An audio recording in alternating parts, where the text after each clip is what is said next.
as I turned it on, picture of Sabrina, and it said foster mother murdered by a foster child. It was shocking. It was just unbelievable. I didn't want to believe it. And that's where I grabbed my phone and called Kevin. Because at that time I never thought he had anything to do with it. But dang. you see him sitting in the courtroom when all this was going down. He just had no reactions to anything. And for someone to have no reactions whatsoever, that means he had something to do with it. About the death of your wife and what actually happened.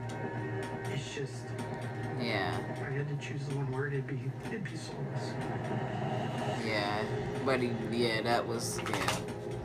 that was a different level of pain right there, especially in that situation. It's like, buddy, that's what I said, like, stuff like this, I love watching criminal stuff like this because it actually does, like... My wedding day, Kevin was one of the first people there and spent pretty much the entire day with me, and just, it was wonderful just having him there as a support. Like, as a supporting brother, I get it. Brother. Kevin and I both worked for a private ambulance company as partners working 24-hour shifts, and we got... Okay, so in better terms, that is his brother. But his brother married a lady, and the lady that he are responsible for her passing. Open, outgoing, easy to get along with. It wasn't even like he really had to do anything. We just meshed, and it just was like he became my older brother. I mean, I looked up to the guy. Did. It's a tough one to see because I miss him. Yeah, that has to be hard. Yeah, that has to be a hard situation.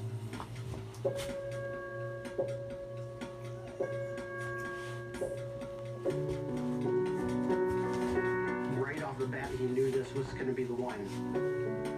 This is the girl that he wanted to marry. I mean, it was just nice seeing him finally find somebody that made him happy. Their wedding was wonderful, and he just embraced her daughter Megan like it was his own daughter, and they were to that point with all the love that they had, they were able to have their own child together. Aww. And it just became like one big happy family. That's good. Aww. Eventually, Lisa had introduced the idea to Kevin about them taking in foster children. And Kevin was all for it. They wanted to be able to bring these kids in to give them some place safe to be. Kevin said they were looking at fostering a new child. Said her name was Sabrina. Said she was older, teenage. You can't blame somebody for doing something good. That's why I try to tell people, you can't blame for somebody for doing something like just genuinely good in their heart, like saying, you know what, I want to help this person. If they do that, you can't do that. Yeah, still accept them and still love them. Did that killing his teenager? Signs. Okay. Okay. That makes a lot more sense. This is a picture of my mom wedding dress shopping. It was exciting to go shopping with her, and for me to be there with her to pick out her wedding dress. When my mom introduced me to Kevin when I was 5, he seemed like a nice guy. I was happy that she met someone, so yeah. When Kevin and my mom first got married, it was a honeymoon phase for a while. Everything was good. Of course. Every relationship has their honeymoon phases, you guys. The rest of her life with. And I was a flower girl on the wedding. I was excited. I was very excited. My childhood was amazing. I was the happiest happiest kid, spending it with my mom every day. She was my best friend. Kevin and my mom were affectionate. Hi KJ, how are you doing tonight? Well, this morning. That got destroyed very quickly. This morning.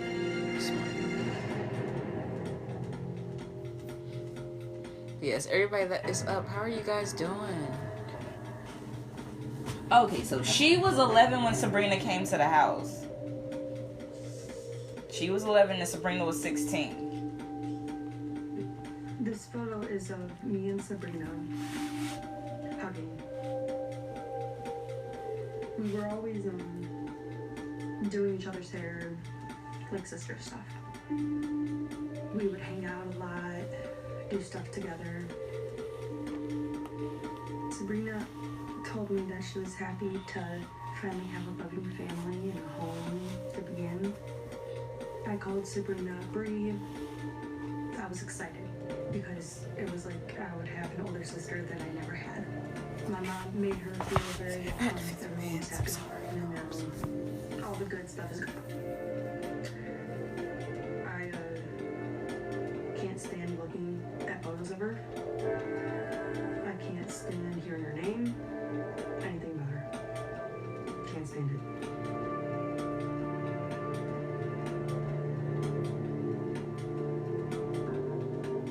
Months after Sabrina moved in, Megan's once peaceful home life began to unravel. Sabrina and my mom started to have a lot of tension. One day there was an incident with an iPad. Bree had the iPad, and I wanted it. And my mom went up there to get it from her. And then Bree said that my mom hit her. My mom never laid hands on her. I was standing right there. Damn. She called the cops. Cops show up. I would never put my hands on any child. They asked if my mom hit her, and my mom said no. I said no. And then they left. But after they left, Kevin put his arm around her, which I thought was really weird. That wasn't just comforting your kid. It was at the point where Kevin would stick up for Bree no matter what, and not my mom. So it was always my mom's fault. And my mom felt like Kevin never had her back anymore. It would make my mom feel unsettled. Like, why are you taking her side when I'm your wife? It be like that. It be like that. Megan started to notice that Kevin was spending increased amounts of time alone with Sabrina. There was one incident where my mom and I were gone for several hours. We came back. She was with Kevin alone in a sports bar. I thought it was very odd, and so did my mom. My mom thought it was odd because you shouldn't be in a sports bar around your father figure. And Kevin stuck up for her, and my mom told Kevin, I think it's time for Bree to go. Okay. Kevin didn't like that. I agreed with my mom. She needed to go. She was causing more problems than good. It didn't sit well with Kevin or Bree, obviously.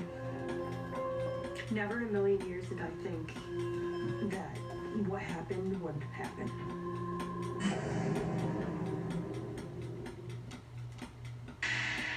Okay, yes, this one's a good one. I was gonna skip this one. But this one's a good one.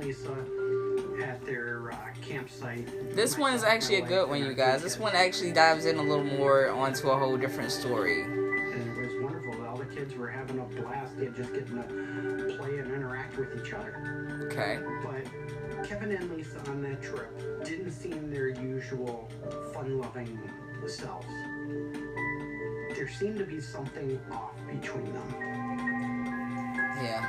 Kevin and I went off on our own, and I think I had said something in regards to, like, is everything okay? Is there something going on? And he said, well, I gotta tell you, he goes, Lisa has stated to me that she feels that there is something inappropriate going on between myself and Sabrina. Lisa thought that he was pretty much having an affair with Sabrina behind her back. And I pretty much like laughed at it. I'm like, yeah, right. I'm like, why is she even thinking something like that? And Exactly. I asked him if he wanted me to go and say something to Lisa to reassure her that there was nothing going on between him, and he just asked me to let it go, keep it between us for now, because he didn't want it to create any additional issues Or make it uncomfortable. Make it uncomfortable during the rest of the trip. So it was just one of those, I just let it go at that point, and it wasn't brought up again while we were out on the trip.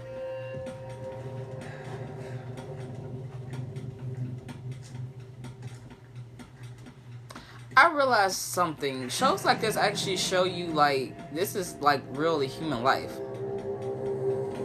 This is like actual human life of people living their lives. Kevin and I were outside building a fire, getting things ready for the kids to roast marshmallows and stuff. And Kevin pulled up the waistband of his underwear, and he told me, he said, Sabrina got me these underwear. She said that somebody told her that they were comfortable. I found it weird, and I was like dumbfounded. A foster child wanting to buy, or any child wanting to buy their dad or foster parent a gift. Over that, yeah. I didn't know totally how to respond to it. I would co-host, but I can't, Betty. I'm sorry. And didn't really think much more about it at that point in time.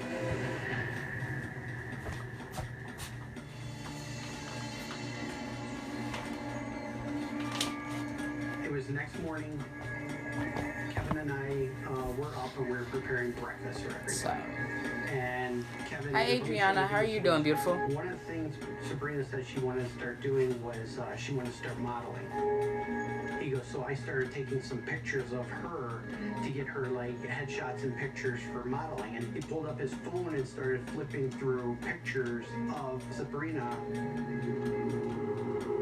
It was weird to see these types of pictures, almost like he had like with her being so young, but almost like a seductive sort of poses and stuff. It caught me off guard. I'm thinking it's just weird. But I'm like, maybe this isn't anything big. Maybe it's not realizing it's something way bigger than what he should think it is. She was wonderful with children. Always wanted to make kids happy. And up until that point, I never saw anything that I thought was irregular or out of the ordinary with them. That is true. If you don't, okay, in better terms, in situations like this, when you don't see stuff that doesn't seem weird or off, you let it go. A lot of them let it go. If they don't see something weird or off about the situation, or they know for a fact something's just not right, they let the situation go. I mean, all it is I think about everything, and I go back to that trip all the time because I know it's nothing that I did, but I beat myself up daily, and I don't talk about it with people that I should have known something. Things differently when he was telling me that.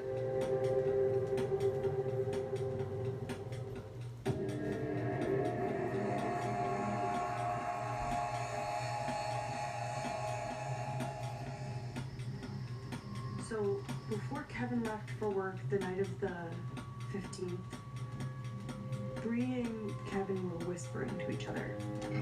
About what? What they were whispering about, girl? Let me know. Very odd, but we didn't know what they were saying to each other.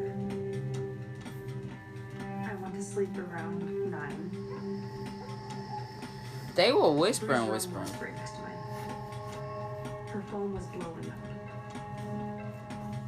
Text message after text message, and I could hear her receiving the text message. I went in her room and asked her what's going on, and she said nothing. I never heard her phone go off like that before. There were so many text messages it woke me up, but I didn't think anything of it. And then I went to sleep.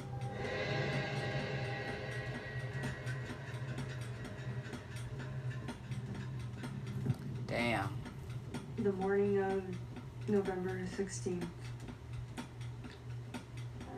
I heard the dog barking loud and my mom screaming. So I run downstairs, walk in my mom's room, see things knocked over,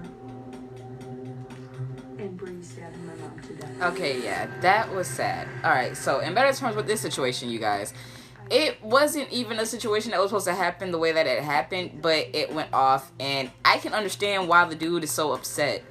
He really thinks it was his fault, and a lot of people have, how to put it, a lot of people have survivor's guilt almost, like in better terms, they feel like they can stop a situation from happening because someone tells them about the situation, or they know the people who did it, and they're like, well, you know, I was around this person before they did what they did. I was doing this and I was trying to stop it, not realizing, like, okay, well, look, it's not your fault, but I understand you feel like, yes, you should have been able to stop the situation from getting out of hand before it actually did get out of hand. But it wasn't your fault. Like, dead serious, it wasn't his fault. I feel like he feels like it's his fault, but it wasn't his fault. Every time I see a picture, Girl, I've been up for a good little minute. Yeah. Been up for a good little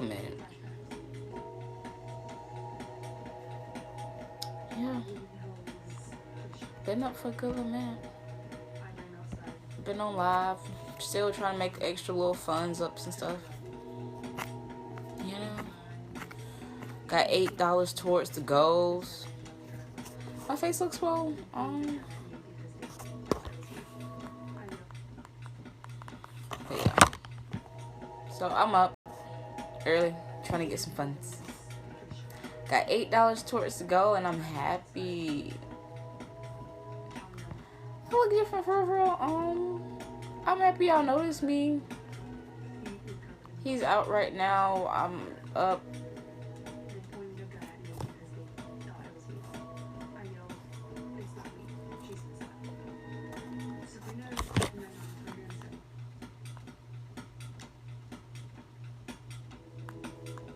Okay, cause this is I missed. Okay, perfect. Where is your sister? I got everyone coming down.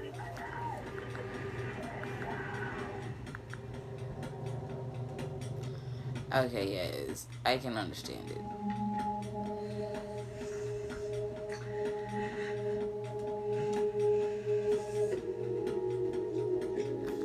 Yes, that's a hard situation. In front of the house.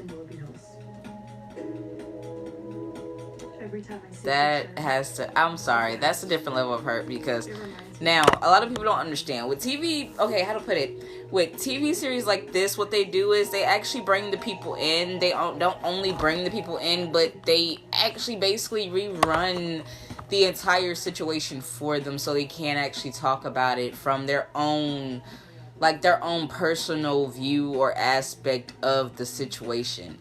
Evil Lives Here. Evil Lives Here is a documentary, like a crime documentary thing, basically dealing with cases that have been solved. But it shows the life or the standpoint of the family members or the people that were around the person that committed the crime, and have them telling it from their point of views, like a sister, a brother, and stuff like that. Why can't you watch documentaries? Documentaries are good. Like, you cannot knock one. Like, come on. You cannot knock a documentary until you've actually watched it. And plus, you might be watching the wrong ones. So before you sit here and knock a good documentary, you have to actually watch it fully. Like, I watch nature documentaries, animal documentaries, crime documentaries, history I watch documentaries, baby. They are good. They are fucking awesome. Like, baby, okay, do you watch podcasts?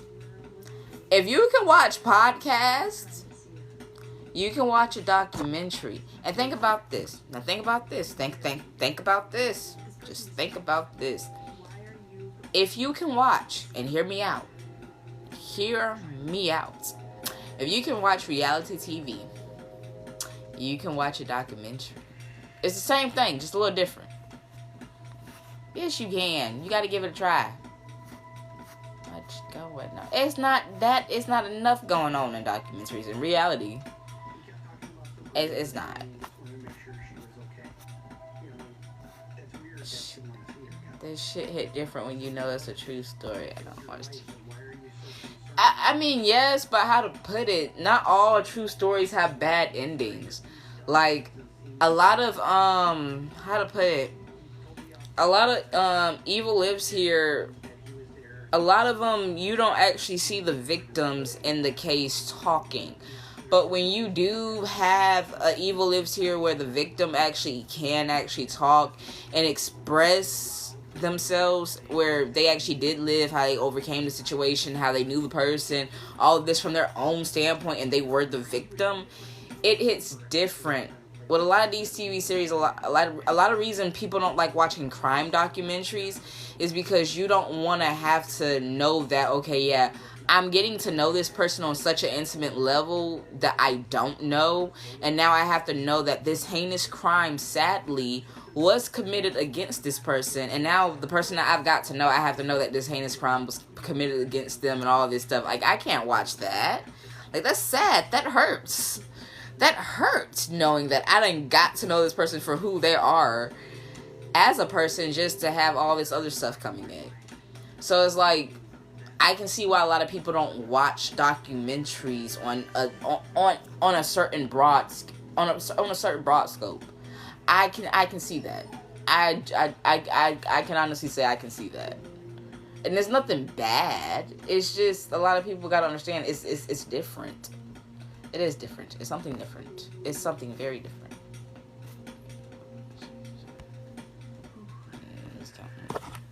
But yeah. So I said I be missing too much stuff. I be trying to do both. And it in this case, I can't honestly say it's sad. It's beyond sad. It's beyond sad. Beyond sad. Beyond sad. As I ran down the driveway, they pointed a gun at me because they thought it was me. It wasn't her. She was just trying to be the one to save her mom. Sabrina stabbed my mom 178 times. I knew it was bad, and my mom wasn't going to come out of it alive. I knew that. Okay, so she had already prepared for the worst in the situation. She didn't want to, but she had already prepared for the worst in the situation if her mom really wasn't going to make it. And that's the sad part. That is the sad part. Oh my God. Me, Kevin, and my dad were in a room, and they said my mom passed away. Kevin showed no emotion whatsoever. No crying, no saying anything, just blank. Hey, shouldn't have been blank, bro. You should show some type of emotion. Your wife just died. Was breathing and trying to see her, which people thought was very odd. Yeah. Very weird. Yeah, This that. person just killed your wife. Why are you Trying going to see her. to see her? Trying to see her. That's, yeah. Now, I can see why in that situation that would be frustrating, because it's like, you know what she just did, you know how she just did this, and you're not even trying to be here. That he was there to see Sabrina Zunch. The officers advised him at that time that she had no visitation time left. Kevin got upset. Got a little loud. Got a little angry. Said he needed to see her.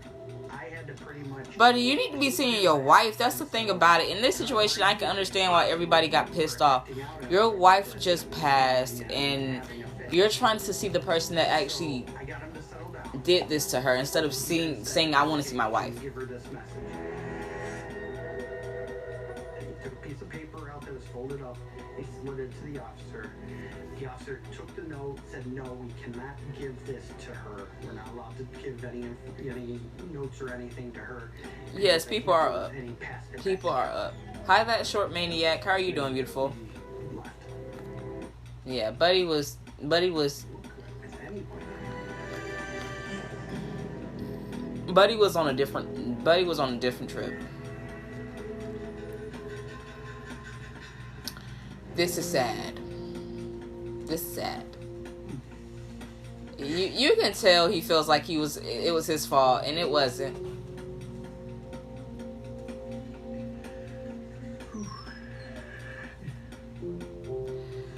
Because a lot of people don't understand, not all crime scenes have a cleanup crew.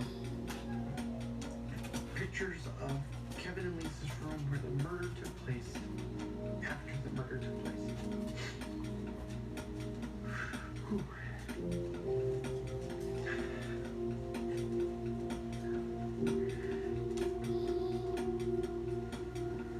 Those are pictures that Paris. I need to look at because I see them every damn day. Get in here. Now. Over there.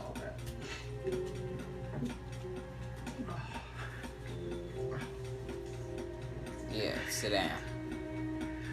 She going over there thinking she's slick. Get your ass back here. When I look at those pictures, are what Lisa went through. The suffering. Sit in here. Paris. Pain. Get in here. Come here. Go. Go. And then I remember blood all over the mattress. It was all over those floors in those pictures. I have to remember that from that. It's just, that is horrific. Something I'm never gonna forget. That's why I said, like, in that situation, yeah, Shotty didn't deserve that. She didn't deserve that. She did not deserve that. Generally, she did not deserve that. In a situation like that, she didn't deserve that.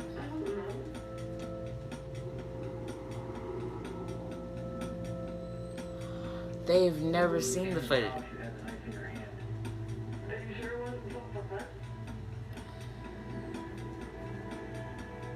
Baby, it was not self-defense. The two police officers there saw you with the knife and ordered you to drop it. Yeah. She doesn't remember anything. Baby, I know that hurts. I'm sorry. That could be. But she knew what she was doing. To make you angry to see her and hear her try and say, oh, are you sure it wasn't self-defense? Idiot. That's what I think. Because it wasn't. And I know that. My mom was fighting for her life. Yeah, because in that situation, Shawty was actually running away from you. You can't sit there and pin it or even try to sit there and say, oh yeah, it was self-defense. It wasn't self-defense. Like, you stabbed Shawty and caught her while she was literally in bed. While she was laying down.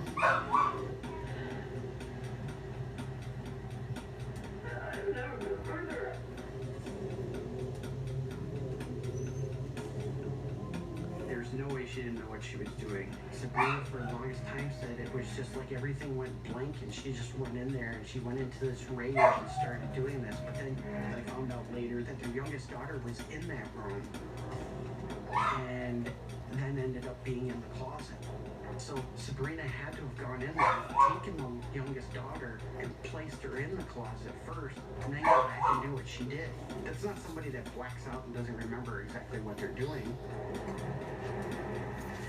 Go sit. Go sit down. Go sit.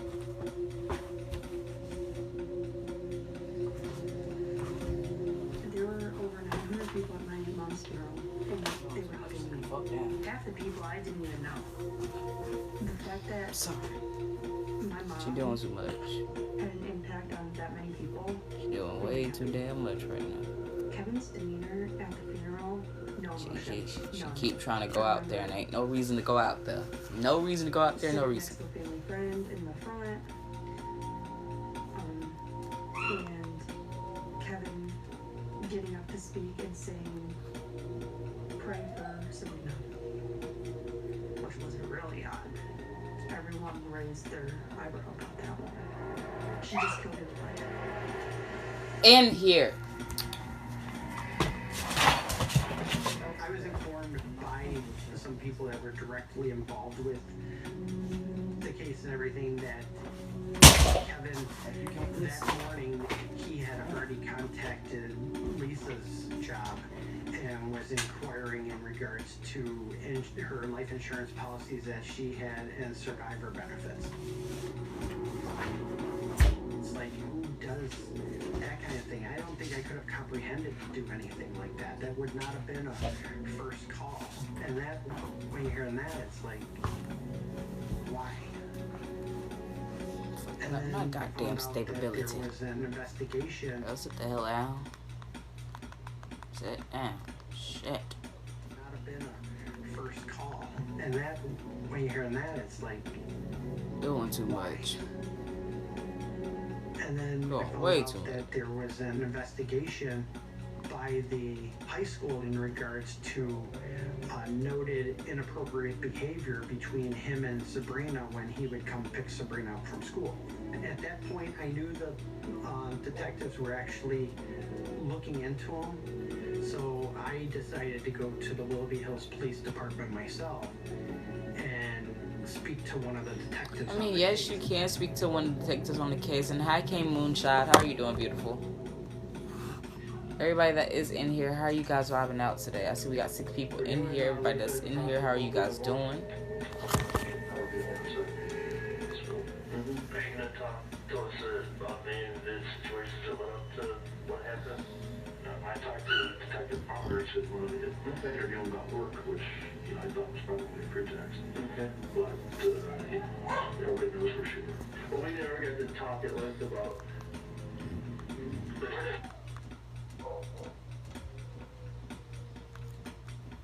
Gotten to that point where he felt he needed to help facilitate taking Lisa's life.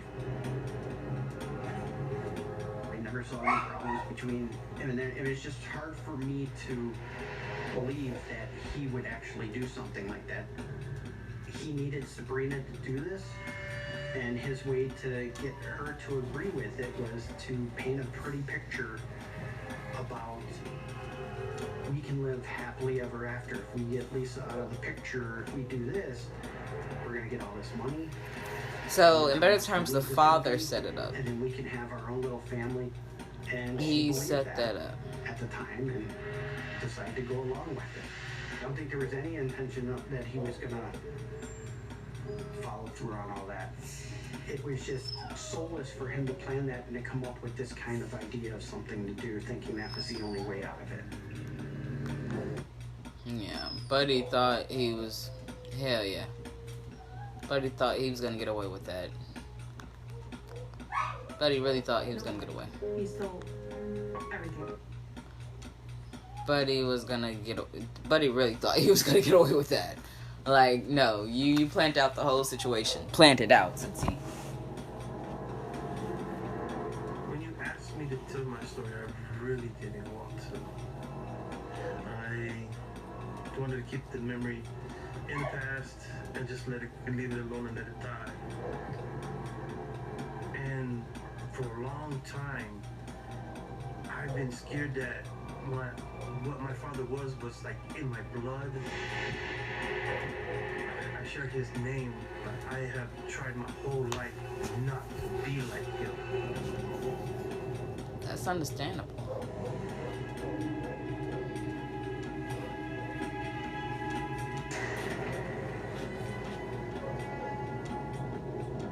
I mean, buddy. I try to fight myself inside, trying to keep doing it. And I didn't want to do what I did, rape, murder, or anything. I didn't want nothing else to happen. You knew you were capable of doing it again? Yes. He had had the instincts to kill. I feel pain for the people that he hurt because I know what they went through. To hear his voice, to see him and everything, just makes me more mad. Okay, yeah, but your dad was on a whole different level of some crazy shit. He was torturing people. He was torturing us. He was torturing my family when we were kids. He knew what he was doing. I wish I could tell him to his face, you were a coward the whole time. In your whole life, you picked on the weak. If he really wanted to stop doing what he was doing, there was plenty of help out there. But he didn't want that help. He wanted to continue killing.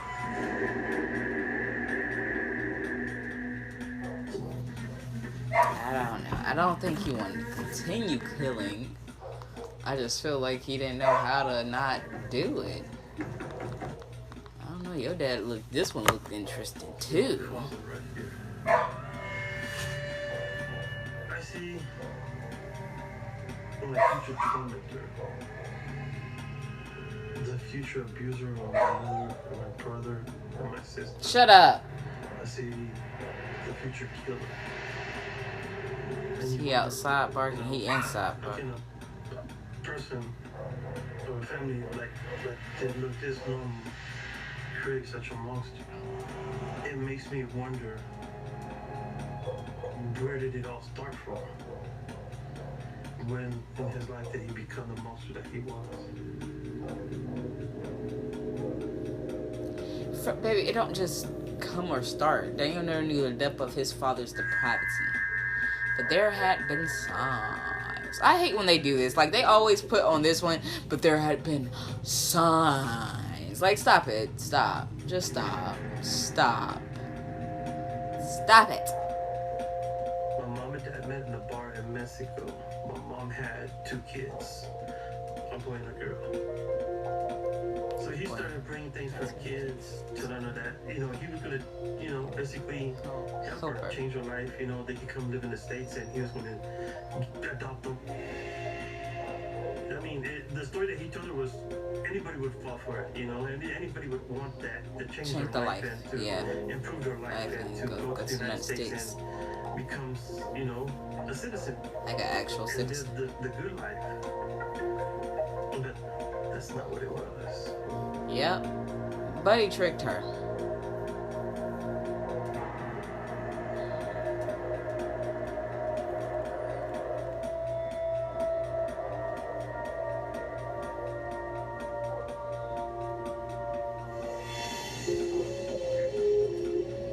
There was a log cabin, and it was really small, and we call it compound because nobody else lived there, just us. There was nothing around, no kids, no nothing, nobody around. It's just my grandfather and my grandmother, and that was it. Dang. We lived miles away from even the closest person. They had a very remote place. He had us trapped there.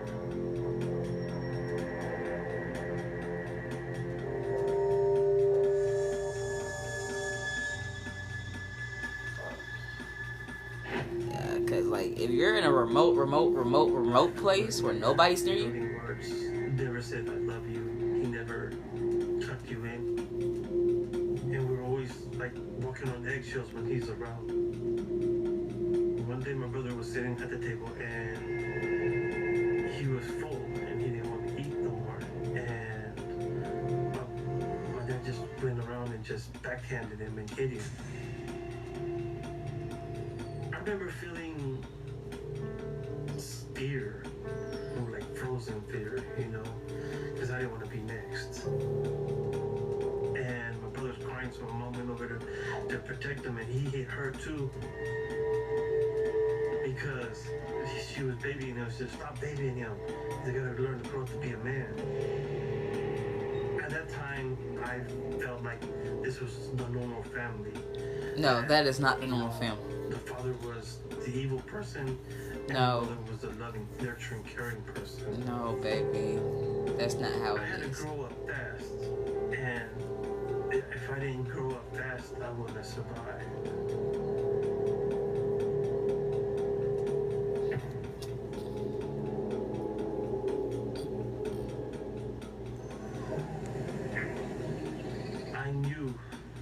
was something wrong with my surroundings. My cousins would come over and visit my grandparents, and they were happy. They were not scared. Their dads were playful and everything. Yeah, that's sad. A caged animal. They would have good clothes. We walked around barefoot. It was totally different from what we've been seeing. Oh, different lifestyle. Father took me in and said he loves me or cares about me, you know, and to see fathers walking with their kids, holding their hands or anything like that, I've never seen that. Yeah, okay. I can see what he meant because, yeah, they push it to be seen as that.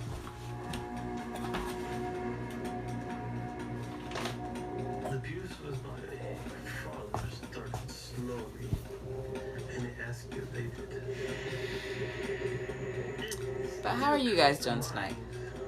There's still, sometimes you still hear it in your mind where your mom is like blood curdling, screaming sometimes. And you're sleeping at night, and she screams and she's yelling, no, don't. I don't know what exactly he's doing to hurt her, but I hear her crying, I hear her in pain, and we were scared.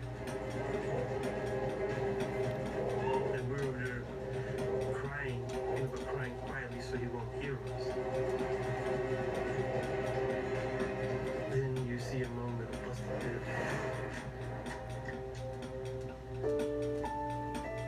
Or bruised eye.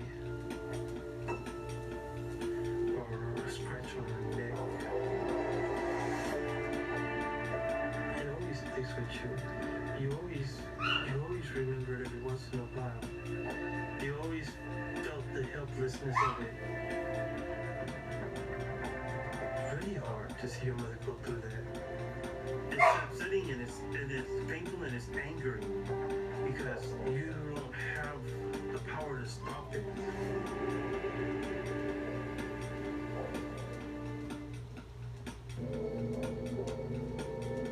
Growing up, I did not know what he did for a living. I did not have the slightest. That's the problem. A lot of kids don't know what their parents do for a living. You need to know what your parent does to the fullest to you. I feel like parents should automatically tell their kids, like, as far as work, like, what do you do? Like, what's your job? You should be able to tell your child what your job is. I think he was out there killing and raping and doing all this stuff when he was on these trips. And he hadn't got caught for it. I don't think that, he became a killer from Performing Institute to the end next. I think he's been always that. And most serial killers are like that. They don't become a killer just by the snap of a finger. They progressed into it. My thoughts that, my dad was using Mexico as a hunting ground until he found my mother. I believe that. He'd go back across the border and that was his killing ground. I can believe that.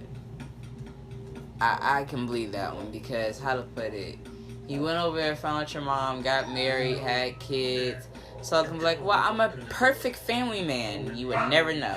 That's when all the tension would come back. We try to walk around him, try to stay away from him, try not to be seen by him. There's one incident I remember that we were all sitting on the sofa, we're trying to be quiet and everything, and then my dad calls my older sister over. My mom tells my sister to stay where she's at, and she goes to see what he wants. And she's like, no, Daddy, no.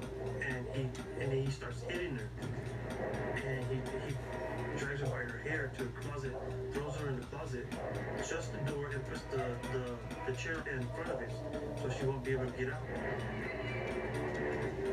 My mom was banging on the door and said, please, Daddy, don't do it. Please, Daddy, don't.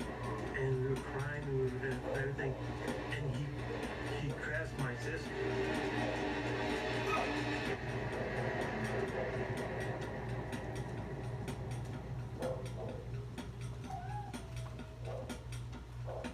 I was young. I didn't know what he was doing to her. You know, I didn't know I know he was hurting her, but I didn't know that he was doing something like that to her until I got older. At that age, I didn't know what rape or sexual contact or anything was. I just know that he was hurting her, and there's nothing I can do about it. And you're helpless. You can't fight the devil. It's God's job to fight the devil. Damn. We're not talking about somebody who's nurturing, caring, and loving. We're talking about a demon. We knew that we were living with a very evil person. How you beautiful ladies and gents? How are you guys doing tonight? Be a gifter, buddy, and gift. I'm watching Evil Lives here. Watching Evil Lives here. It talks about people who actually live through or who have family members. Let's say if you have a family member that killed somebody, you basically talk about how your life was with that person before they did the act that made them be the infamous killer they were. You know what I'm saying? And it's just like, and nobody cared, nobody listened. And she's begging and crying. My dad seen her. He grabs her and he pulls her and he takes her to the car. And we're crying too, and he doesn't get in the car. That's when he pulls the gun and puts it in her head. I never knew he had a gun. He said, I'll kill you before you leave. I thought he was going to kill her. I thought he was going to, you know, end her life right there. That was the last time we ever went out with him. Ever.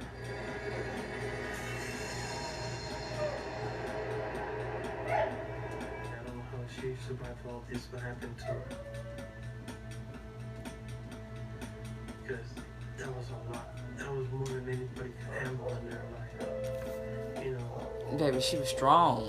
There's no doubt in my mind that he was going to kill her one of these days. And I knew it was going to happen. It was going to happen soon.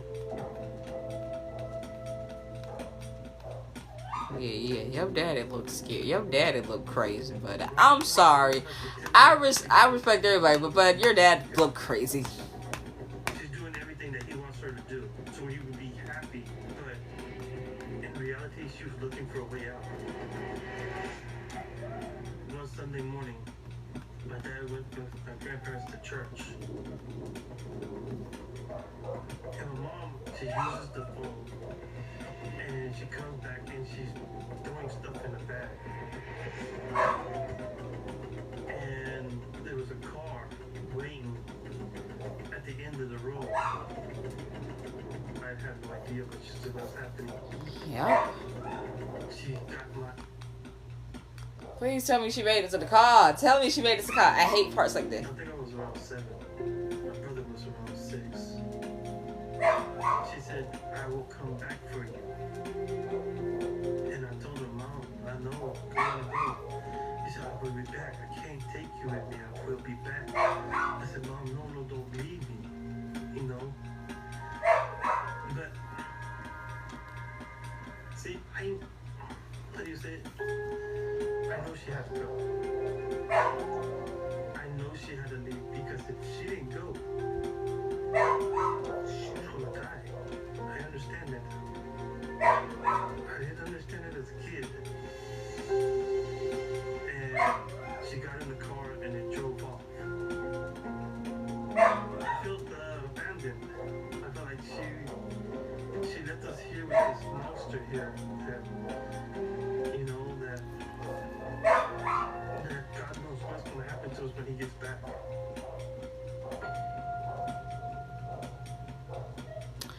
I'm just up chilling with you guys, but also I was up basically trying to see if I could make some funds today. The funds would be for the light bill and everything else, basically. But I am trying to make some type of funds this morning. But also, I was watching TV, so I'm doing like a little TV review. I was scared. I said, I don't know where she's Movie or TV show review. I don't know. He says, where's your mom at? I said, I don't know. I don't know where she's at. So he starts hitting me. And I black out.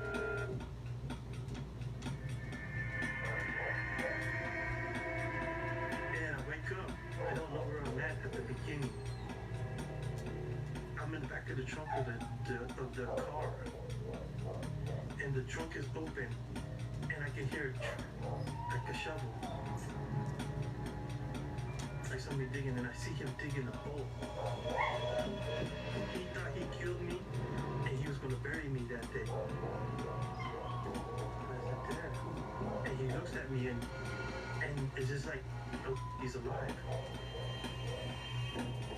And he just turns around and he just stares at me like he's in shock. Where's your mom at? Where did she go? Who took her? And I'm telling him I don't know. And he just gets in his car and he leaves. He takes off. I don't know where he goes. His intention was to bury me that day. What stopped him at that moment from doing it, I don't know. I don't know.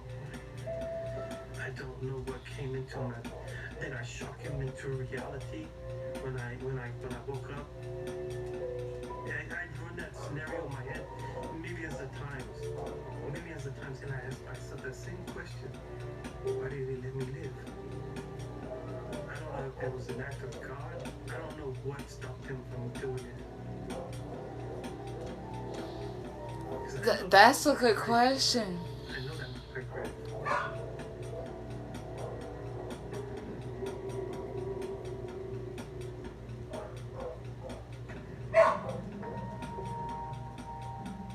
After my mom left, Damn. I was barely at home. I barely seen him. I always thought that he was out there looking for my mom. That's what I always thought. He was out there searching everywhere for her. And then I was praying that he never found her. I don't think he ever found his mom or his sister. I don't. I really don't think. To the time that he came back, like, food and everything was basically what two little kids can scrunch up: cereal, chips, and we're locked inside the house, and we heard a knock on the window.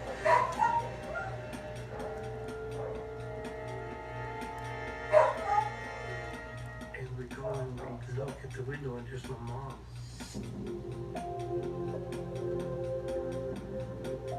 And she's scared. I know she's scared because I'm looking around and like if she's looking to see if he's there, but he's not there. So she cut a hole through the screen and lifted up the window and pulled us out. And she hugged us. Even though it was an amazing moment, an amazing time that my mom came and everything, but there was always the fear of him coming back. Yeah. There's always the fear of him catching us. Yeah. She said, let's go. And so she hurried up and we walked down the road and there was a car waiting for us. My mom took her life in her own hand when she came back for us. She sacrificed her life to come and get us.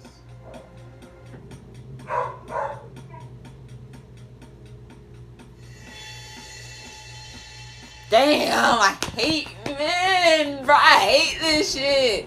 This the sad part. When you think they in good and clear, but they not. They not. And they took him. No, they arrested him. Thank God. They arrested him, not her. Thank God. And people just speaking Spanish.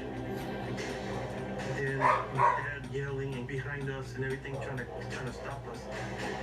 At the border, there's like police, the Mexican police and everything. And my mom's asking them for help.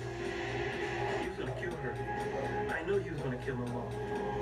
There was somebody actually that came and said, "No, you're not gonna do that." The Mexican police officers were not going to give us up. I don't give a damn what he said. They were not going to give us up to him.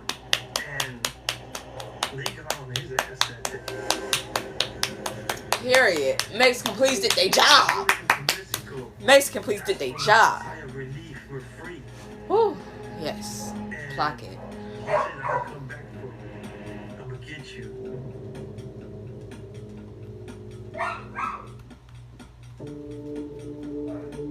I was happy in Mexico whenever we got away from our kids again.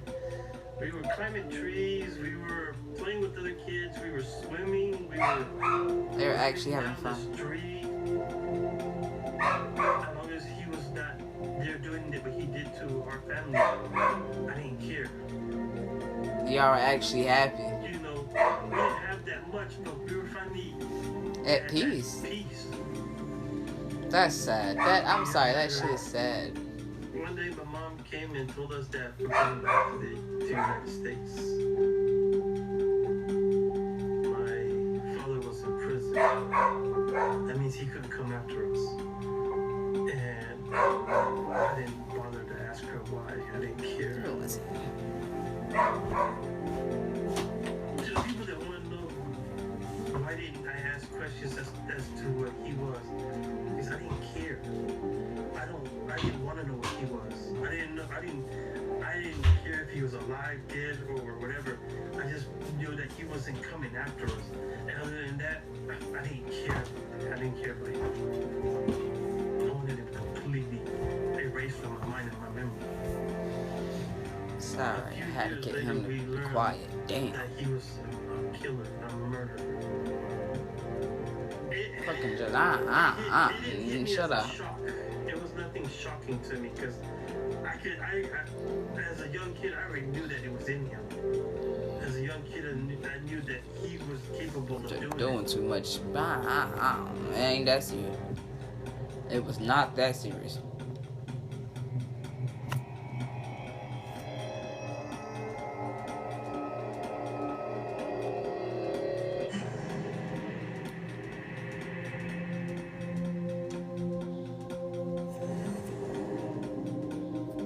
Oh, thank you, Bria. How are you doing, beautiful? Gotten rid of him completely. Then I know. It just be hurting my hair. That's the only problem. It really do be hurting. Take us to see my dad in prison. It's the only problem. It be hurting my head. I didn't want to go. I told my mom that I didn't want to go, but my younger brothers that didn't remember that what he was wanted to go and see him. So I went to keep an eye on them. We went over there and he was in this prison. No, this video actually was a good one. We actually had fun with that one. That one was actually a good one. Something, you know, like he was like some sort of superhero in prison and everything, trying to roll on. I'm Mr. Johnny Badass. But in reality, you know, his dad isn't Mr. Johnny Badass. Yeah, he was a weak person, baby. It's okay. You knew it. And he was weak. I didn't get near him. I stayed as far away from him as I could. He would try to talk to me, and I was like, you know, I'm alright. I don't need to talk to you. Yeah. You're not cool for what you did. You're a piece for what you did. Yeah. When I looked into his eyes, I didn't see a soul in him. Remorse. I seen the demon that he was. After that visit, I knew I was never going to go see him again. Dang. The pain, the hurt, and the things that he has done to me, my brothers, my sisters, my mother, I think he was the epitome of evil. He wasn't an epitome of evil. He just needed to fix all the fucked up shit he did.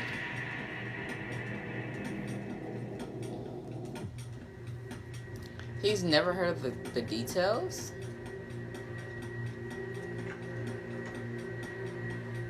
He knew the crime, but he's never heard the details.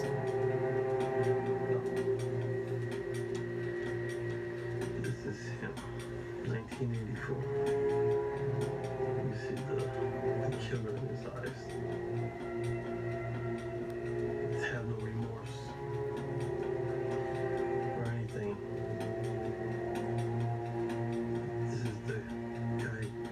tormented me and my family when we were younger.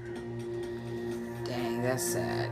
But Bria, how are you doing today, beautiful? And what do you have planned for today? And everybody else that is in here, what do you guys have planned for today? What are you guys gonna do today? As far as today, what do you guys have planned, and what do you guys plan on doing for today? Pictures of him in prison. Or mug shots, because I never looked him up. So when this picture was taken, he was convicted and sentenced to 25 years in prison for the murder of Pam Hutchins. He served 8 years. That's not even justice. There's no justice. I feel like they should have just given him the chair then. That's work, but after that, sleep. Oh, I'm happy that you get to sleep after that, beautiful. I'm most likely gonna be working all day until I get all the funds that I need to get for the day. I'm gonna be up.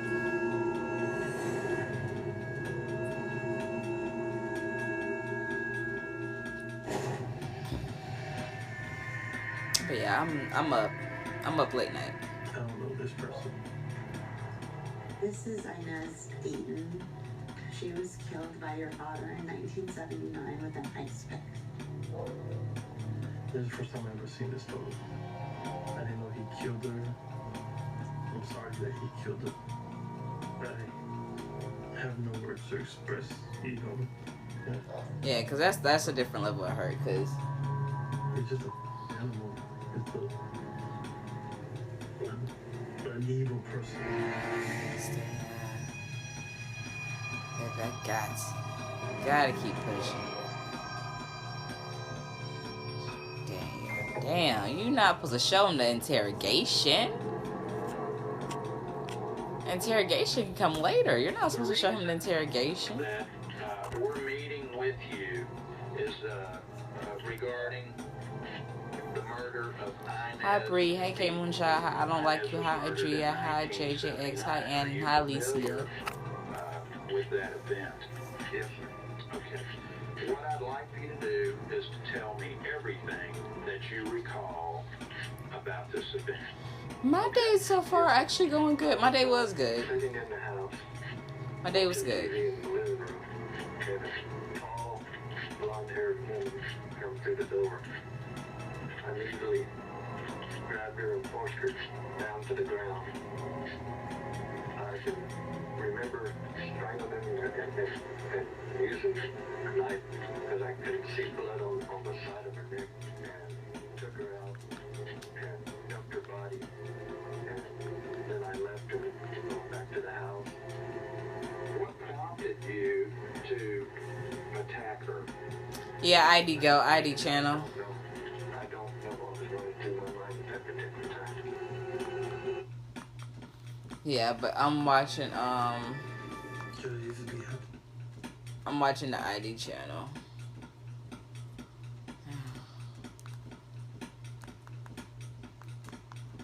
Yeah, this is actually good. Yes, it actually is good. A lot of people don't watch Investigation Discovery, and I feel like they should because it's actually pretty good.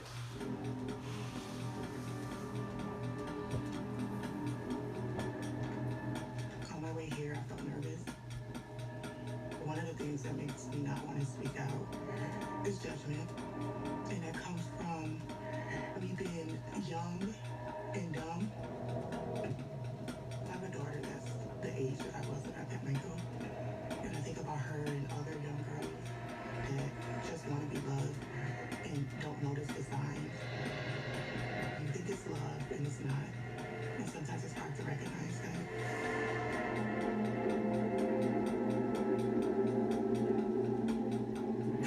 The hardest part about reliving my story is just thinking about her, thinking about Stephanie. I feel like you never know a person, no matter how long you're with them, and to know that I was just laying and sleeping next to an evil man, and I look back and it just blows my mind.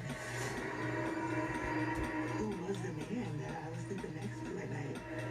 Like, I did not know him at even thought that he would be capable of any of these things. I feel like Michael was just pure evil. He hid it for a long time.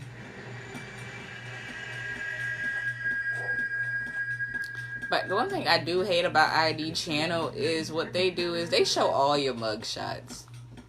They show old mugshots. They ain't got shit to do with the case. I feel like he's evil. I feel like he's a coward. I don't want to look at him. I have a lot of, I don't like the word hate, but there's a lot of hatred for him. And it just makes me upset looking at this person that's just so evil and that manipulated me so bad and took advantage of me, who I was, my heart. This is the sad part. I will say that.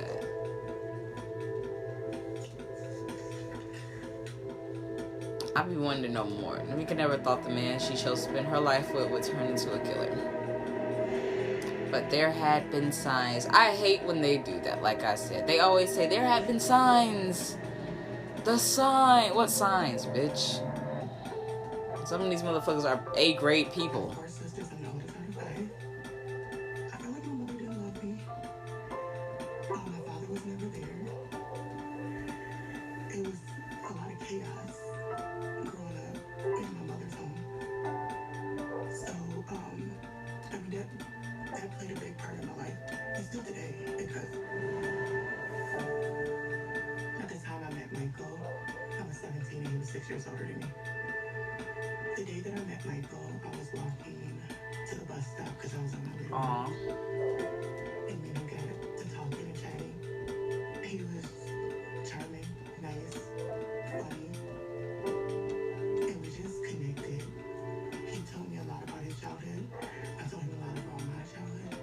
Okay, yeah. Now, I can see. Like, you know, we just kind of, in a way, trauma bonded, where we were just connected with just our past. That love that I was yearning for, I got it from him. I was happy with Michael. We did plan on having a family and just being together, you know, get married, have kids, just be with that one person. It was kind of just like us against the world.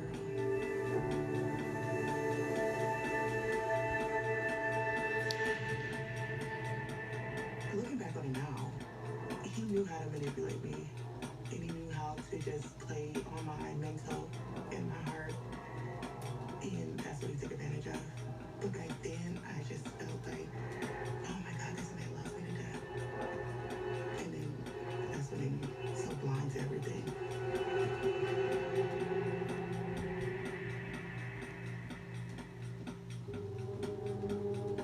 When I found out I was pregnant, we were both excited.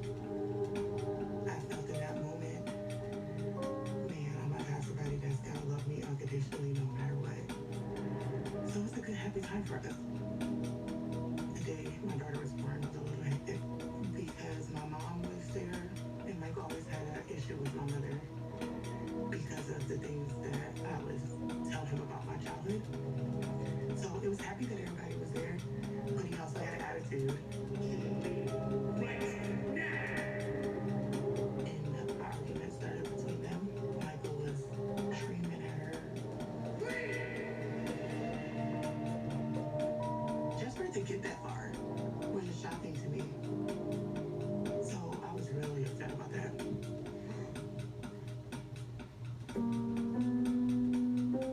Michael probably didn't want me to have those. Because I'm still up. To have that Because I'm still up. influence. Because all we got right now is $8 towards the goal, and we need more. That was his way of trying to protect me from the things that I told him that went on in my childhood. But looking back, But I usually stay up like this at times. I don't know. anytime around my family members, it just triggered him. Or any little thing would just make him explode.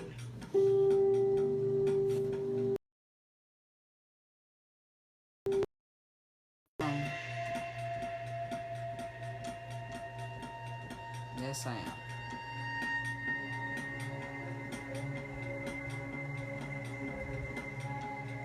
Yes, It's a picture of me and my daughter.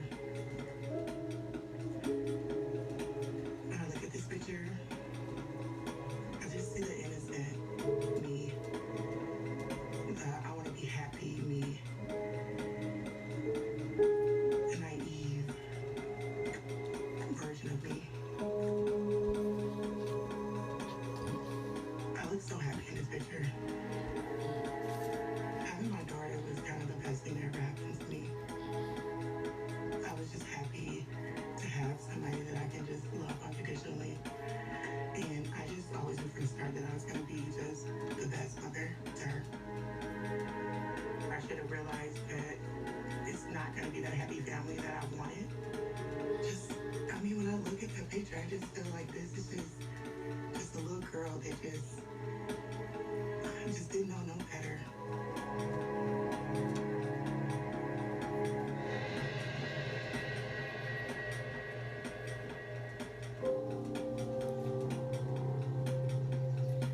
So when we moved in, we did a lot of decorating together, shopping for furniture. We were happy. We spent a lot of time with each other. Of course, it's always the happy times. I was happy doing that. I guess the problem came in at when I wanted to do something different. Okay. I remember one day I wanted to go to my aunt's house. Michael didn't want me to go. There was this big back and forth argument between me and him. He got so upset, we were both yelling. And all of a sudden he just got to punching the wall. And as he's punching the walls, all I could see is blood running down from his hands. And it scared me. Because I've never seen no one do something like that. He was just in a rage. Yeah, Buddy was just, yeah. The first incident of me seeing him get enraged like that. But I didn't have the fear of his about to turn around and hit me. I felt like he loved me too much to actually hurt me.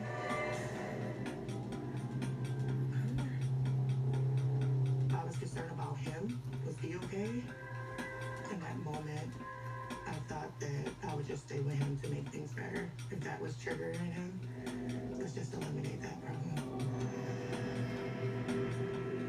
I was trying to calm him down and kind of de-escalate the situation, and then he eventually calmed down. But looking back, Michael was definitely manipulating me and controlling me. He took advantage of my kind heart, for sure, because after the argument, it's like, now I know that that pissed him off, so, okay, we're not going to do that again. I never kind of thought to have it my way. I felt like he was doing it to scare me. But looking back on it now, it's like, if you love me, why do you want to be scared of me? Girl, he looked weird. I'm sorry. He looked like that white girl in the first one. The faces they make when they do their mug shots is like, my last one, I was smiling. They talking about, you smiling, ma'am? Yes, the fuck I am. I was taking care of us. One day, he called me upset. And he was saying that some ladies stole something from him. And I asked him what's going on. What did she steal? And he got quiet for a second. And then he told me it was drugs. And I'm like, that's what you're doing? That's what you go on the weekends for? You know, I told him, like, that's a dangerous life. And then the woman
reminds me of that boy. He reminds me a lot of that boy that we were literally just watching on TikTok.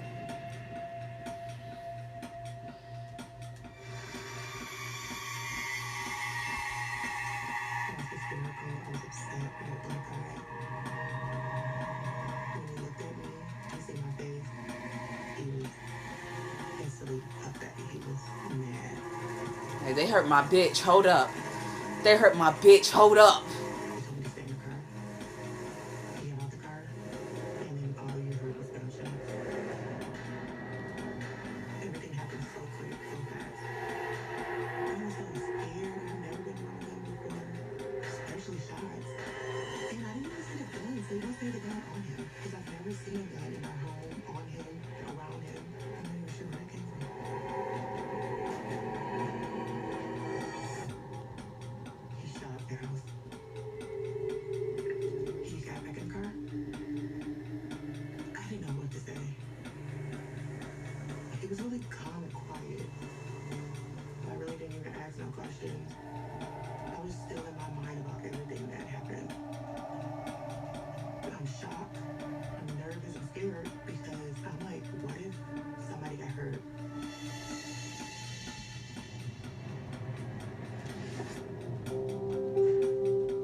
I can understand.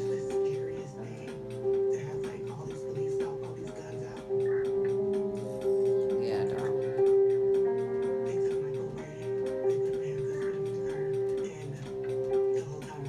Hi,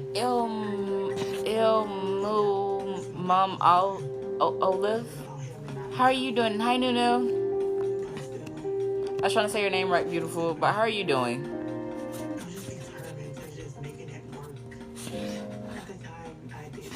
Everybody that is in here tonight, how are you guys vibing out? Good. Okay, well, I'm happy that you're going good, and thank you for following the live center. What do you have planned for you tomorrow? One day we went to go visit my mom. Like I said before, Michael just always had an issue with my mother. When we were over there visiting. I don't know. This Michael dude a little crazy, baby. I'm sorry. I feel like she know he crazy though.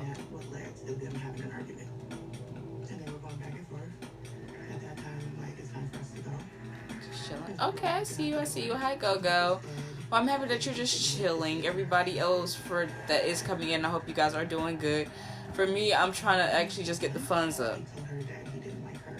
And he can't wait to see her black dress in her casket. And I was really shocked. Because it was, to me, I'm like, where did that come from? Like, because the argument wasn't that deep. Where you would wish death on someone. Because ultimately, that's what he was doing. Yeah, that's what he was doing. Wishing death upon her. My mom never liked him from day one. Always said it was just something about him that she didn't like. So it's almost like everyone seen what I didn't see.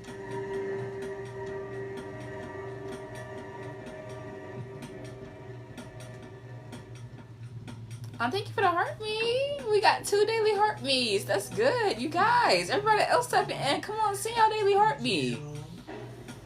Any little thing is starting to ram him up. And it's a back and forth thing between him and I. And out of nowhere, he brings up that he got abused by a family member. And it just caught me off guard because we wasn't talking about that at all. And I knew exactly what he was doing when he brought that up out of nowhere. He was trying to get me to feel sorry for him, trying to make the argument be done with by me sympathizing with him. And I think in that moment I was getting to the point where I'm just getting tired of it. So I kind of gave him a, I don't care. And then he looked at me and he was like, you don't care? You want to know how I feel to get raped? He grabbed me. Well, I'm up right now and just chilling, watching ID go, basically watching Evil Gets here. But I'm chilling. But I was really up just basically to make my funds. So we gotta get funds today. So I made $8 towards my goal, but I need more to go.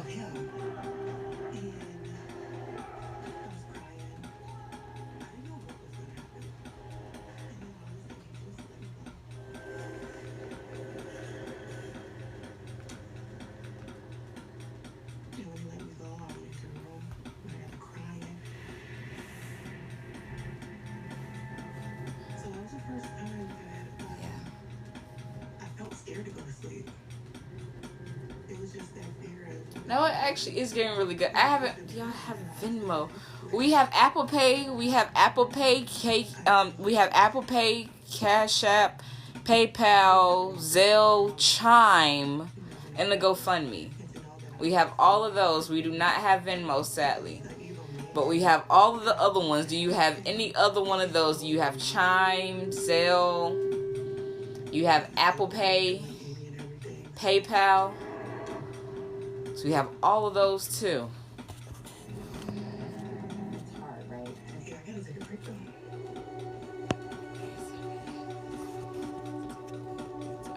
PayPal, yes. Okay, perfect. The Apple Pay is right there over there on the page. All you gotta do is swipe over. You'll see the phone thing. It'll say phone, and it'll be in the link in the bio. In the link in the bio, it'll say phone. If phone does not work, send it to the email, and the email will be right next to the phone. You can either send it to the phone or the email. Both, either or. But both of them work. Just in case one of them doesn't work, send it to the other. So if the phone doesn't work for you, send it to the email. If the email don't work for you, send it to the phone. Both of them work. Thank you, beautiful. Y'all helping me with my goal. Yay!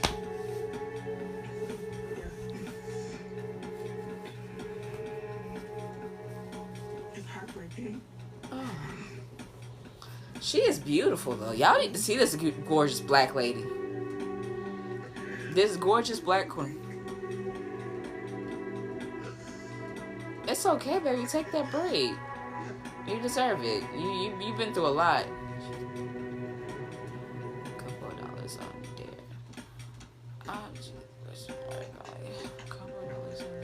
there. Okay, that's fine. Thank you. I didn't get it, but most likely he did get it, baby. If you sent it through Apple Pay and it said it actually did send to the number, because that is the actual number in the actual Cash App, then it did send it. Thank you so much.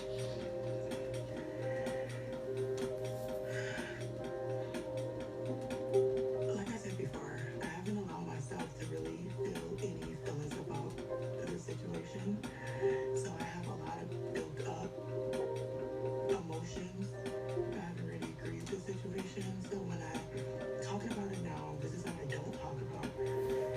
And me just processing everything, it's put me back in those moments. Yeah. And it's hard for me because I have disattached from it for so long. Due to the Michael situation and my upbringing has caused me to be really guarded and hold my emotions in a lot. So it's uncomfortable because now I'm being very vulnerable in this moment. Yes. And that's different from me. Understandable. What is that? For her and her daughter's safety, she needs to leave. I'm starting to feel like it just wasn't gonna work, no matter how much I've been trying to make it work. Just one thing after the other. I felt like I wasn't happy anymore. I know I wanted better for myself, for my daughter. That night that he could have raped me, but I felt scared of him.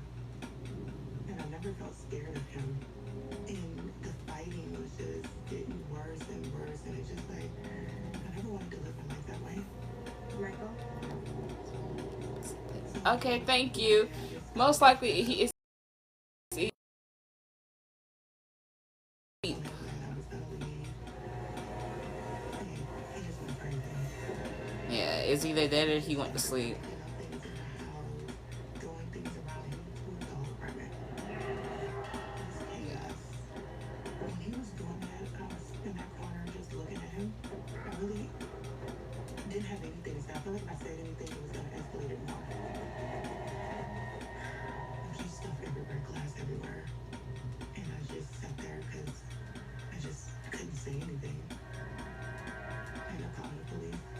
Yeah, in a situation like that, yeah. They just want to know. I think he thought he'll be back. He's completely different from the man that I met. The man that I met was nice, kind-hearted, Gentle, loving. Aww. And today, That's I nice. feel like he's a coward. He's a monster. He went out for a little bit. Because, girl, I am still actually getting the funds for this, but I'm also doing like a little like a little TV series, like a little TV show review.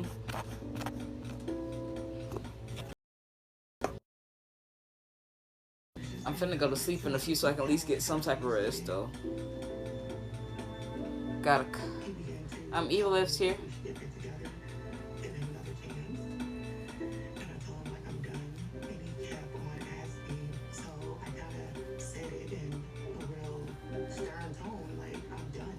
I don't want to be with you anymore. And he looked up at me. I mean the coldest. Most look likely I've ever tomorrow morning. seen. And he said, I want to make sure we're done. And then hold on.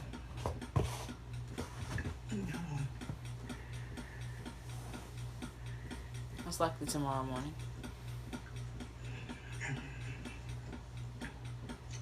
So he said, I want to make sure we're done.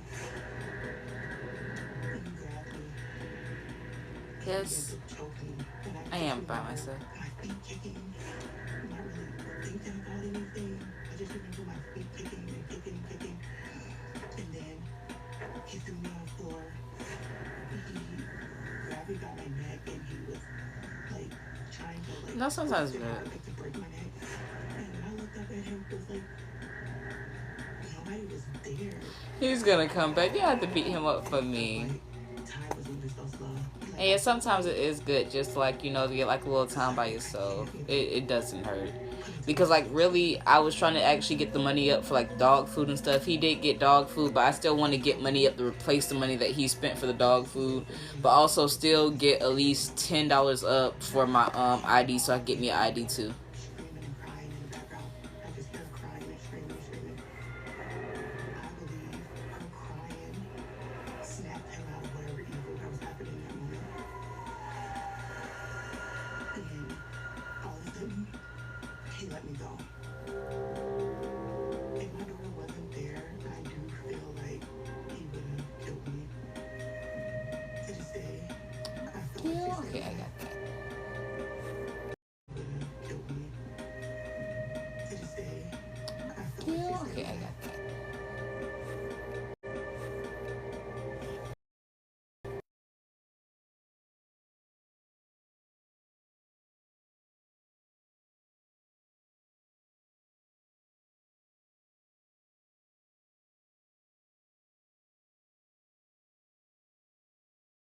Michael, Now, I feel like in his you bitch. When he says those words, I'll kill you, bitch, I believed him. He just tried to. There was no doubt or question. in his oh yeah, head. Buddy was on a power trip. This Michael dude, he was on a power trip, baby. After that, I called the police again. Yeah, he was on a power trip. That's the problem with him. He was on a definite power trip, and that power trip just kept getting worse and worse and worse. I thought that they were calling to tell me that they captured Michael to just inform me. Yes. When I picked up the phone, the guy on the other end asked me what was my thoughts about Michael being wanted for first-degree murder. He was so nonchalant that he probably thought I knew about it already. It's like my heart dropped in my stomach. I'm like, what? And he said, yeah, he strangled and killed a 19-year-old girl. It's a nationwide manhunt for him. All I could think of Go run and hide. that he's crazy. Run and hide. I'm sorry. And then that was Run and when hide. the real fear really set in because I knew Yes. that he really wanted to kill me. So yes, I felt like he Baby, run and hide. Run and hide. Run and hide. This is a situation where you run and hide. Run and hide. You have to run and hide. Girl.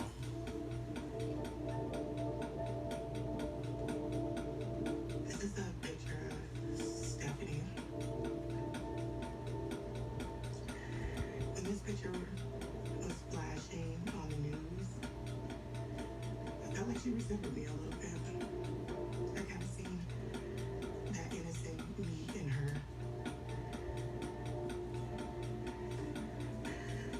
It's just, it's sad. Yeah, that is sad. I can't lie. That's sad. And it just seemed unreal. Like, I couldn't believe that this was my life and I was involved in something like this. And I hated that she had to meet this monster that took her away from her family. It's horrible.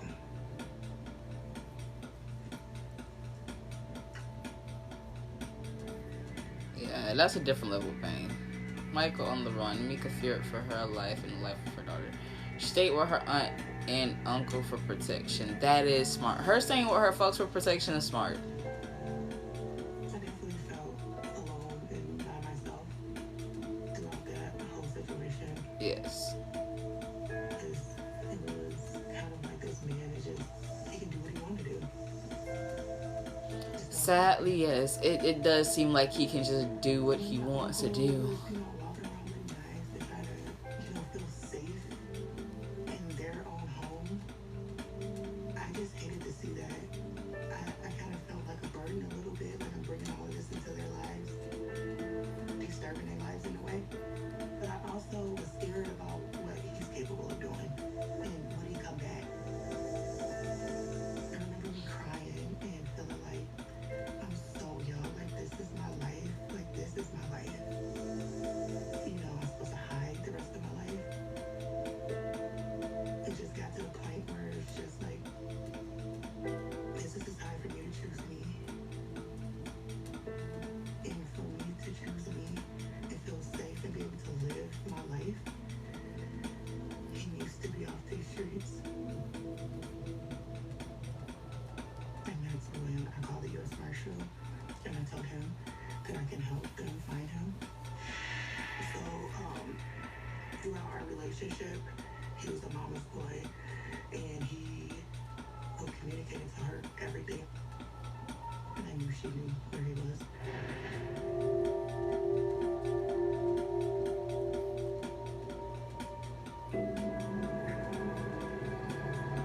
I told her to tell Michael that I missed him and wanted to talk to him, and he called 5 minutes later. When he called, I asked him, I said, Michael, is this true?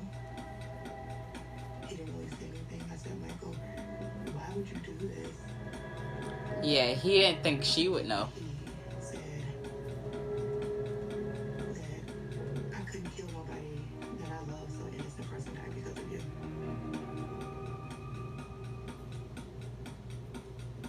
Something that today, it still bothers me. The only thing that really bothers me.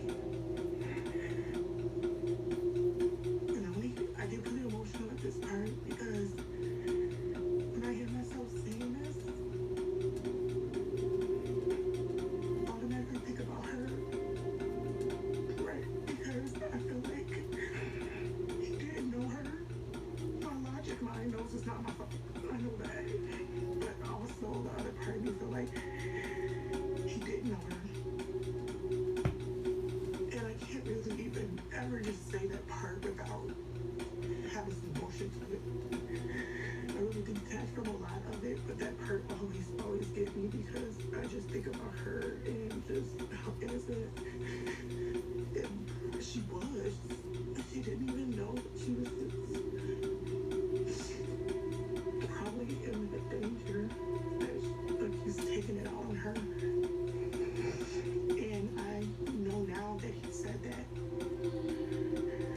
to really ruin my life, honestly. I feel like he knew his life was over. He wanted to ruin my life with him.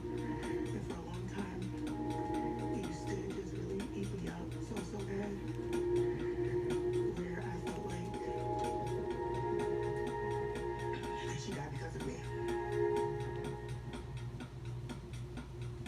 She didn't. Yeah, before she died because of his bitch ass. She not because of you, gorgeous. That was not your fault. This is Stephanie Duchesne. She was found strangled in a vacant apartment on Laurel Avenue. Police have charged 26-year-old Michael Horton with Stephanie's murder, and there's a warrant out for him in Minnesota, where he's charged with choking an ex-girlfriend. For the longest, I felt that guilt, that it wasn't about her at all. It was because of me. Everything is about me. He basically strangled and choked me, and then a week later, he strangled and killed her. I felt like she resembled me a lot, and I felt a lot of guilt because I did feel like it was my fault that that happened to her, but it could have been anybody. So after that phone call, I think it was like 5 a.m. the next day, that I think it was Marsha called me and told me that they captured him in Pennsylvania, hiding in the closet. Once Michael was captured, it was such a relief. I can get back to my life again. Oh yeah, Buddy was definitely running. I'm sorry, he was definitely running. But when he went to jail, they submitted his DNA, and that's when I found out that he had raped a woman, and then he has charges for robbery. And I was sitting there thinking, like, I did not know him at all.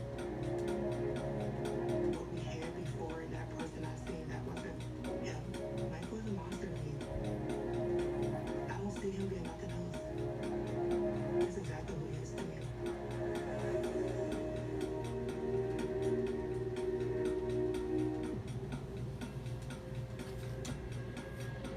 So he actually did plead guilty to the charges, and he was allowed to speak at his sentencing trial. These are papers from the court transfer from his sentencing. Okay. I never read it. I want to read it. Okay.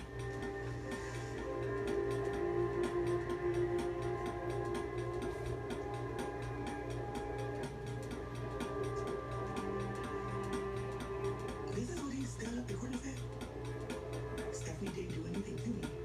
I was stressed out about my baby's mother. He said several times that day that he was with Stephanie. He called her my name. It's like he wanted her to be me so bad. He wanted to kill me so bad. Yeah. Justified.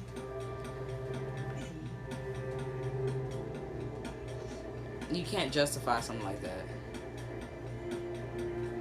I do. I kept Just don't like doing it at times, but I do.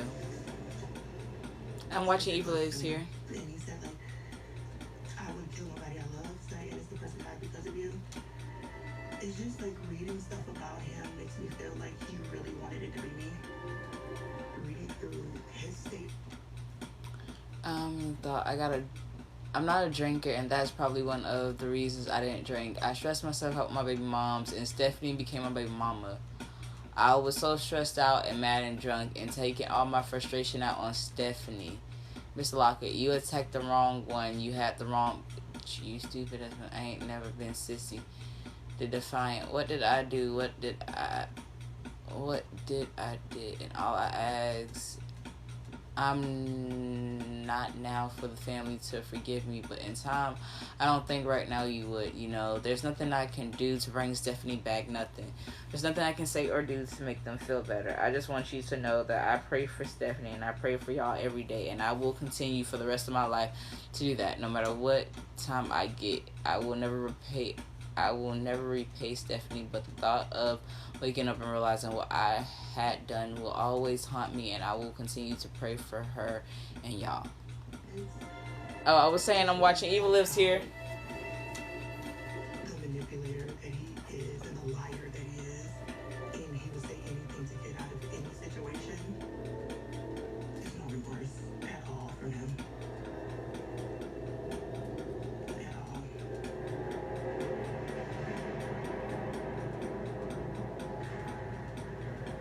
He was sentenced to 43 years to life in prison. He was sentenced to 43 years to life in prison. So this is a photo of me and my daughter after my On Disney Plus. And when I look at this picture, it's, you know, this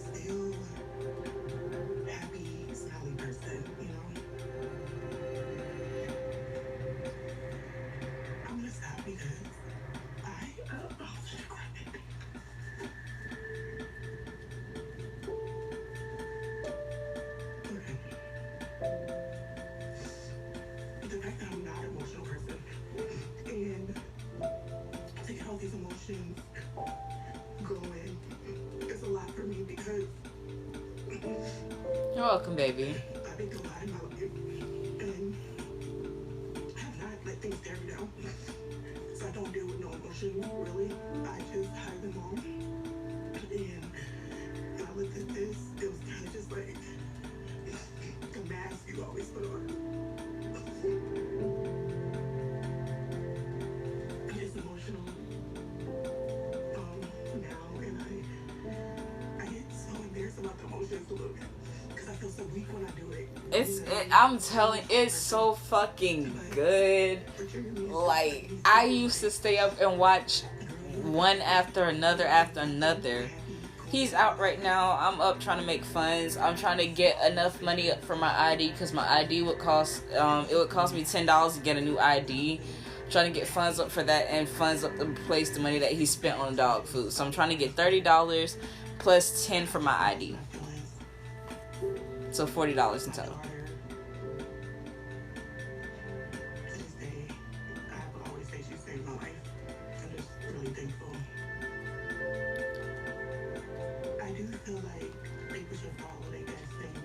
No, yes. When Evil Lives Here, you can be up all night watching this shit because it's so fucking good. Oh my god.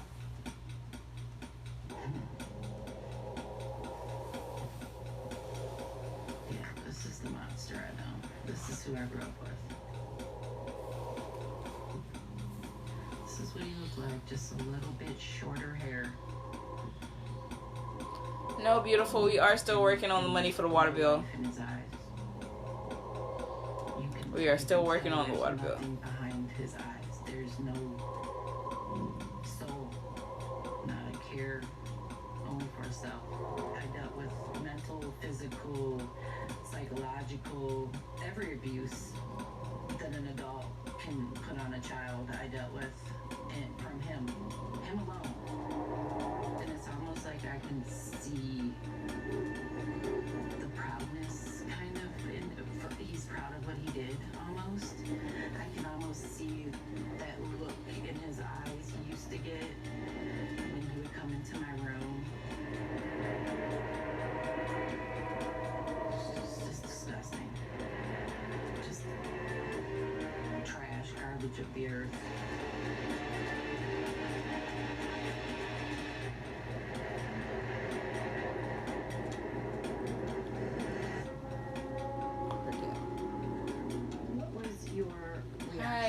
No one asked you. How are you doing? My reaction when you reached out was, why didn't this happen sooner? You know, maybe 3 people would have been saved. I believe that everybody that came in contact with him knew that he was about control. He's just the evil person. He's the devil.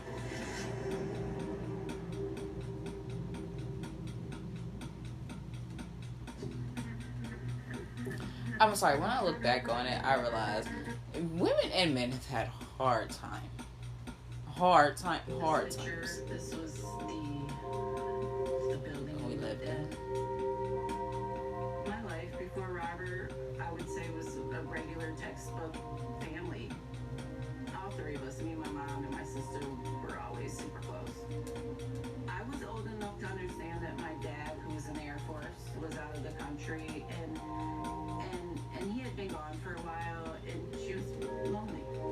I'm sure she was lonely until Robert came in the picture, and things took a big turn.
It's okay. She didn't know. She was learning as a parent, literally. It was her first time being a parent. She was learning. But yeah, he looked weird. I was 7, getting ready to have my 8th birthday. It was kind of exciting at first. What's that? Check my sock out. This was the Robert that we had in his off time when he wasn't thinking he was playing G.I. Joe, Rambo, and in the Air Force. He worked in the military police. He was a big guy. He always seemed so big to me, and always had his camis on and his camouflage hat with a beater and a koozie. That was his outside of work uniform, always. We initially thought it was a cool idea if he would have really been that way, you know? I'd say that wore off within the first 6 months.